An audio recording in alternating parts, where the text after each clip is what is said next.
Laskar Pelangi, karya Andrea Hirata. Bab 5, The Tower of Babel. Jumlah orang Tionghoa di kampung kami sekitar sepertiga dari total populasi. Ada orang Kek, ada orang Hokkien, ada orang Tongsan, dan ada yang tak tahu asal-usulnya. Bisa saja mereka yang lebih dulu mendiami pulau ini daripada siapapun. Aichang, Pok, Kiao, dan Kak Nai seluruhnya adalah perangkat penambangan timah primitif yang sekarang dianggap temuan arkeologi, bukti bahwa nenek moyang mereka telah lama sekali berada di Pulau Belitung. Komunitas ini selalu tipikal, rendah hati dan pekerja keras. Meskipun jauh terpisah dari akar budayanya, mereka senantiasa memelihara adat istiadatnya. Dan di Belitung mereka beruntung karena mereka tak perlu jauh-jauh datang ke Jincheng kalau hanya ingin melihat tembok besar Cina. Persis bersebelahan dengan toko-toko kelontong milik warga Tionghoa ini berdiri tembok tinggi yang panjang dan di sana sini tergantung papan peringatan. Dilarang masuk bagi yang tidak memiliki hak. Di atas tembok ini tidak hanya ditancapi pecahan-pecahan kaca yang mengancam, tapi juga dililitkan 4 jalur kawat berduri seperti di kamp Auschwitz. Namun tidak seperti tembok besar Cina yang melindungi berbagai dinasti dari serbuan suku-suku Mongol dari utara. Di Belitung, tembok yang angkuh dan berkelok-kelok sepanjang kilometer ini adalah pengukuhan sebuah dominasi dan perbedaan status sosial.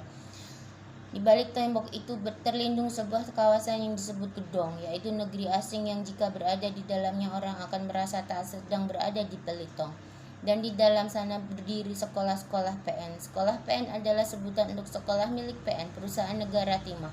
Sebuah perusahaan yang paling berpengaruh di Belitung, bahkan sebuah hegemoni lebih tepatnya karena timah adalah denyut nadi pulau kecil itu. Suatu sore seorang gentleman keluar dari balik tembok itu untuk berkeliling kampung dengan sebuah Chevrolet Corvette.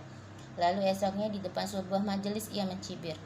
Tak satu pun kulihat ada anak muda memegang pacul. Tak pernah kulihat orang-orang muda demikian malas seperti di sini.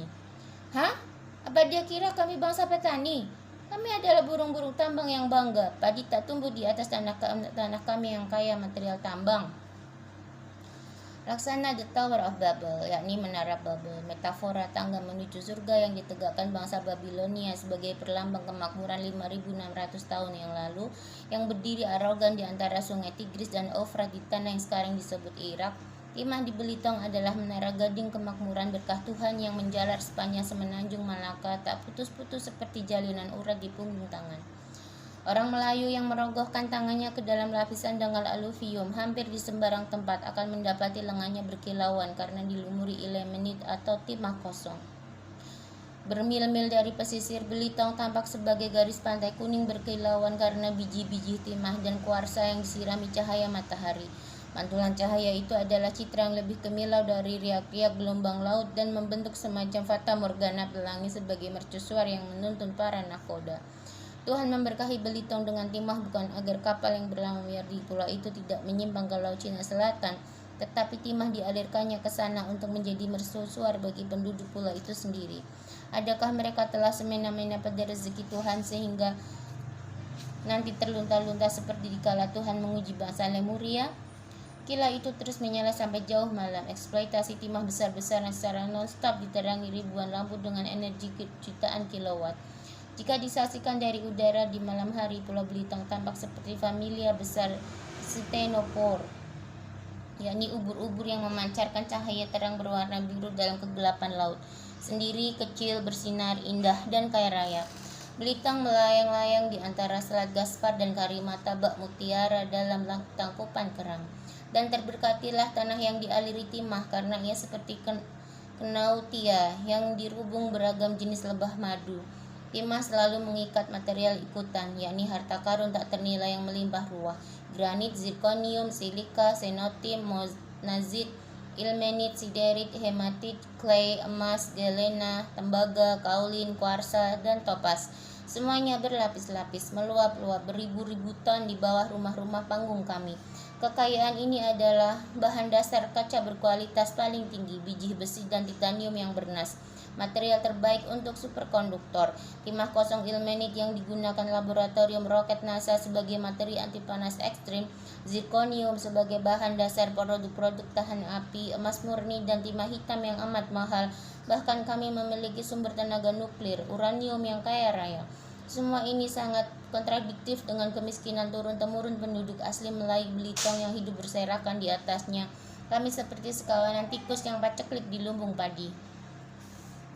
Belitung dalam batas kuasa eksklusif PN Timah adalah kota praja Konstantinopel yang makmur. PN adalah penguasa tunggal Pulau Belitung yang termasyhur di seluruh negeri sebagai Pulau Timah. Nama itu tercetak di setiap buku geografi atau buku himpunan pengetahuan umum pustaka wajib sekolah dasar.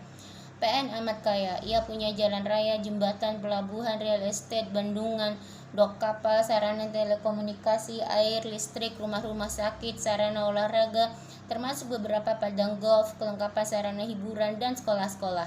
PN menjadikan Belitung sebuah pulau kecil seumpama desa perusahaan dengan aset triliunan rupiah. PN merupakan penghasil timah nasional terbesar yang mempekerjakan tak kurang dari 14.000 orang. Ia menyerap hampir seluruh angkatan kerja di Belitung dan menghasilkan devisa jutaan dolar. Lahan eksploitasinya tak terbatas. Lahan itu disebut kuasa penambangan dan secara ketat dimonopoli. Legitimasi ini diperoleh melalui pembayaran royalti, lebih pas disebut upeti, miliaran rupiah kepada pemerintah. PN mengoperasikan 16 unit Emmerbager atau kapal keruk yang bergerak lambat, mengorek isi bumi dengan 150 buah mangkuk-mangkuk baja raksasa yang malam merambah laut, sungai, dan rawa-rawa bersuara mengerikan laksana kawanan dinosaurus. Di titik tertinggi siklus kami diputar di masa keemasan itu, penumpangnya mabuk ketinggian dan tertidur nyenyak, melanjutkan mimpi gelap yang ditiup-tiupkan kolonialis sejak zaman penjajahan. Sebagai platform infrastruktur ekonomi, PN tidak hanya memonopoli faktor produksi terpenting, tapi juga mewarisi mental bobrok feodalistis ala Belanda. Sementara seperti sering dialami oleh warga pribumi dimanapun yang sumber daya alamnya dieksploitasi habis-habisan, sebagian komunitas di Belitung juga termarginalkan dalam ketidakadilan kompensasi tanah wilayah, persamaan kesempatan, dan trickle down effects.